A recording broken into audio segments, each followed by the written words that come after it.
लेकिन हमारो जवानी चिखा न गे तू सताना Chicken by Ramanji Yadav।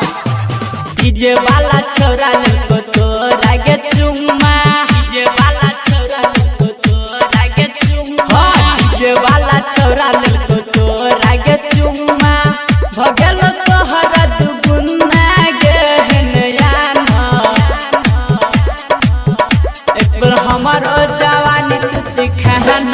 गे ऐसा टाना एक बार हमारो जवानी चिखा न गे तू सताना Planet Recording Studio। एक बार हमारो जवानी चिखा न गे तू सताना Planet Recording Studio। तो छही छोरा के नजर में गहरा लगे अच्छऊ कौन पाची लगे पीछा पर लगे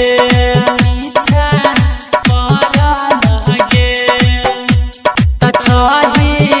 छोरा के नजर में गहरा लगे अच्छऊ पीछा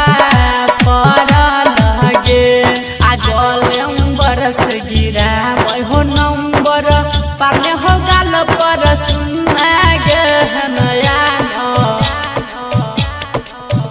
एक बार हमारो जवानी तुझे खा न गे ऐसा टाना एक बार हमारो जवानी चिखा न गे तू सताना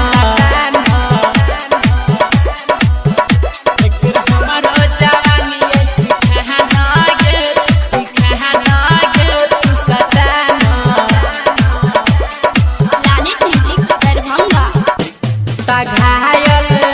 कहरई छी छौरी अपना पायल से गे हाली तू लै छी जान लाली से गे